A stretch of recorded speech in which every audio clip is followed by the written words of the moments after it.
এই তোকে না বলছি ওকে ছাদে না নিয়ে আসতে, আর এই ভর দুপুর বেলা কেউ ঘুরে ওড়ায়? নিচে আমার সাথে হাতে একটু কাজ করলে তো পারতি। আজকে জানিস না বাসায় গেস্ট আসবে, সে খেয়াল আছে? কে আসবে মা? কে আসবে সেটা তোকে বলতে হবে? বললেই তুই কি করবি? আমাকে কাজ করে উদ্ধার করে দিবি, তাই না?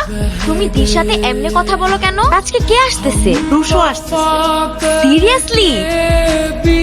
কিরে ভর দুপুর বেলা এটা আবার খেপলো কে? কিছু না বাবা, তুমি তো জানোই আর একটু রাগ বেশি। রাগ না বাবা, স্ক্রু ঢিলা। কি বলেছিস? কি হলো ব্রাদার, থামাইলেন কেন? গাড়ি আর যাবে না ভাই। যাবে না মানে? যাবে না মানে যাবে না, সামনে রানীগঞ্জ ঝামেলা আছে। আরে আজব, সামনে রানীগঞ্জ তো কি হইছে? আরো তো 10 কিলো, এখানে তো কোনো গাড়িও দেখতেছি না। এইগুলা নিয়ে সোজা হাঁটা শুরু করেন। চেঞ্জ করে বলিস, তোর নিকনেমটা আবার বলতে যাস না। এই তুই ফোনে কি করতেছিস? হ্যাঁ, রুশোর প্রোফাইল দেখছি।